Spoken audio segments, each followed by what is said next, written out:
Eh bien bonjour tout le monde, c'est Alex. Nouvelle vidéo sur la mythologie grecque avec aujourd'hui le mythe des monstres mythiques. Après la victoire des dieux face aux titans, Zeus décida de parcourir la terre pour profiter des joies de sa victoire et des bienfaits que peuvent apporter les jeunes humaines. Le roi des dieux engendra ainsi avec une cinquantaine de concubines des héros et des demi-dieux sous le regard de sa femme, la déesse Héra, dont la colère grandit chaque jour que son mari passe dans le lit d'une autre. Mais une nuit, Zeus commit le pire des adultères. Il coucha avec sa nièce, la déesse Athéna, ce qui finit d'énerver sa sœur et épouse. Furieuse, la célèbre colère d'Héra se déversa contre Zeus. La déesse convoqua le pouvoir des titans, alors enfermés dans le Tartare et dont le désir de vengeance était plus fort que tout, pour engendrer seule une créature aussi forte que les dieux et les titans. Cette engeance du chaos et de la colère fut Typhon, un être purement démoniaque, décrit comme un géant à la tête et au buste humain, avec une multitude de serpents à la place des jambes et des bras, et possédant des ailes de dragon dans le dos. Le seul souhait de Typhon était la destruction du monde et des dieux. Une fois mis au monde, Héra donna Typhon comme enfant à Python, une dragonne chthonienne dont les origines remontent à la naissance du cosmos, afin qu'il grandisse et qu'elle lui enseigne la monstruosité et le chaos, pour le jour où il devra détruire l'Olympe et les dieux. Typhon rencontra bien plus tard une autre monstruosité aux origines antiques, précédant les dieux et les titans. Cette monstruosité est Échidna, un monstre dont le haut du corps est celui d'une magnifique jeune femme, mais dont le bas est celui d'une vipère. L'union de Typhon et d'Échidna donna naissance à toute une multitude de créatures et de monstres du chaos. Voici une liste des enfants mythiques de Typhon et d'Échidna.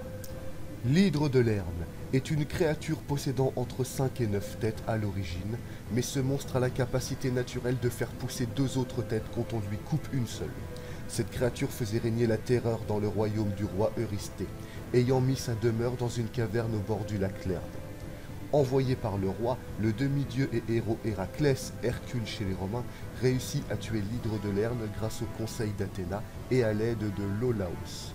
Il coupa ainsi la tête centrale de la créature, faite d'or, puis immola cette dernière, ce qui mit fin à l'existence de la créature.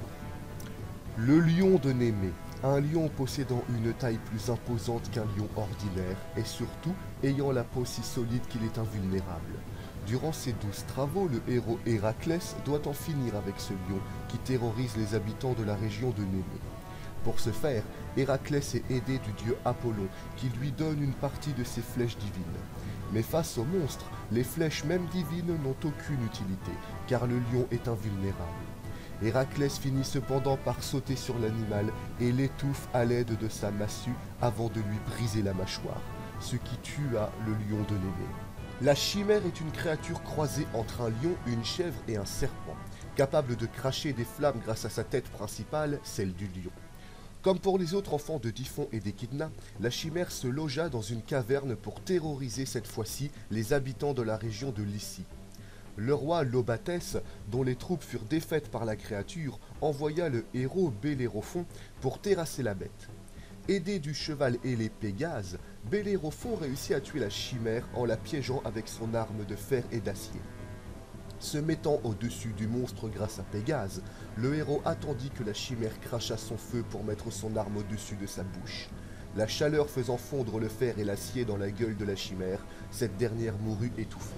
Lalais de Chromion, mère du sanglier de Calydon, est une tueuse d'hommes sauvages et féroces qui terrorisait les habitants de la ville de Chromion. Contrairement aux autres enfants de Typhon et d'Échidna, Lalais de Chromion n'a ni taille titanesque ni invulnérabilité, mais elle possède une force et une vitesse supérieures aux autres membres de son espèce. La créature fut finalement vaincue par le héros Thésée alors qu'il passait par là dans sa traversée du golfe Saronique. Cerbère est un chien gigantesque à 3 têtes et à la queue de serpent. Gardant l'entrée des enfers, il empêche les morts de s'échapper de l'antre d'Hadès et les vivants de venir récupérer leurs proches disparus. Cerbère terrorisa la terre jusqu'à ce que Hadès, dieu des morts, ne l'enchaîne. Il est connu aussi pour être un chien de garde plutôt mitigé car il fut vaincu par Héraclès, acheté avec un gâteau au miel par Pirithos et Thésée, endormi avec du vin drogué par Psyché et neutralisé grâce à une dose sporifique par Énée. Bien évidemment, la mythologie grecque comporte bien d'autres monstres que les enfants de Typhon et d'Échidna. Pour en citer trois autres monstres célèbres, il y a Méduse, fille de Phorcys et de Céo. Méduse était à l'origine une jeune femme humaine, d'une beauté égale à celle d'Aphrodite. Refusant les avances du dieu Poséidon, elle fut violée par ce dernier à l'abri des regards dans le temple d'Athéna. Furieuse de cet acte, la déesse Athéna punit alors Méduse et la transforme en Gorgone, les femmes serpents. Devenue folle suite à cela, Méduse s'amusa à pétrifier tous les hommes qu'elle croisa jusqu'à l'arrivée de Persée qui la tua et la décapita. Scylla, comme Méduse, était à l'origine une humaine possédant une grande beauté jusqu'au jour où Glaucos, fils du dieu Poséidon, tomba amoureux de cette dernière. Refusant ses avances, Glaucos demanda à la magicienne Circé de lui fabriquer un philtre d'amour, et il força Scylla à la boire. Cependant, la rivale de Scylla, alors amoureuse de Glaucos, fabriqua un poison magique et fit tomber Scylla dans le piège. Cette dernière se transforma donc en monstre, et à la vue de sa nouvelle forme, décida de s'enfuir dans la mer pour échapper à la chasse des hommes. Depuis ce jour, elle porte une haine envers les humains et tue tous les marins qu'elle rencontre.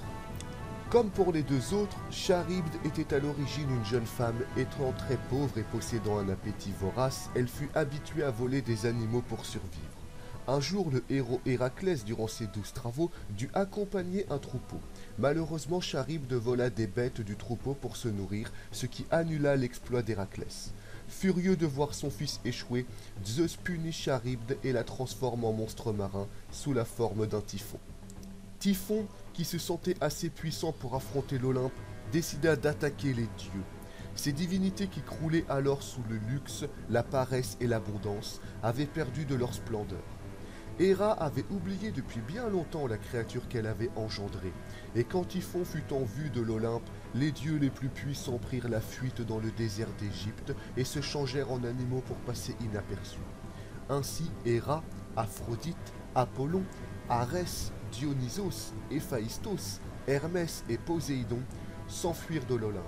Seuls Zeus et Athéna restèrent pour affronter Typhon.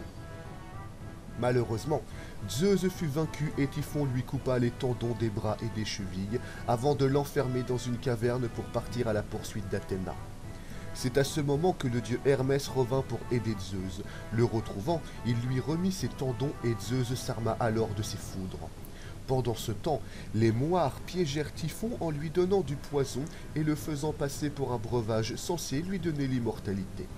Alors affaibli, Zeus mit à terre Typhon à l'aide de ses foudres, puis il jeta l'Etna sur le monstre, l'enfermant à jamais sous la montagne qui devint alors un volcan.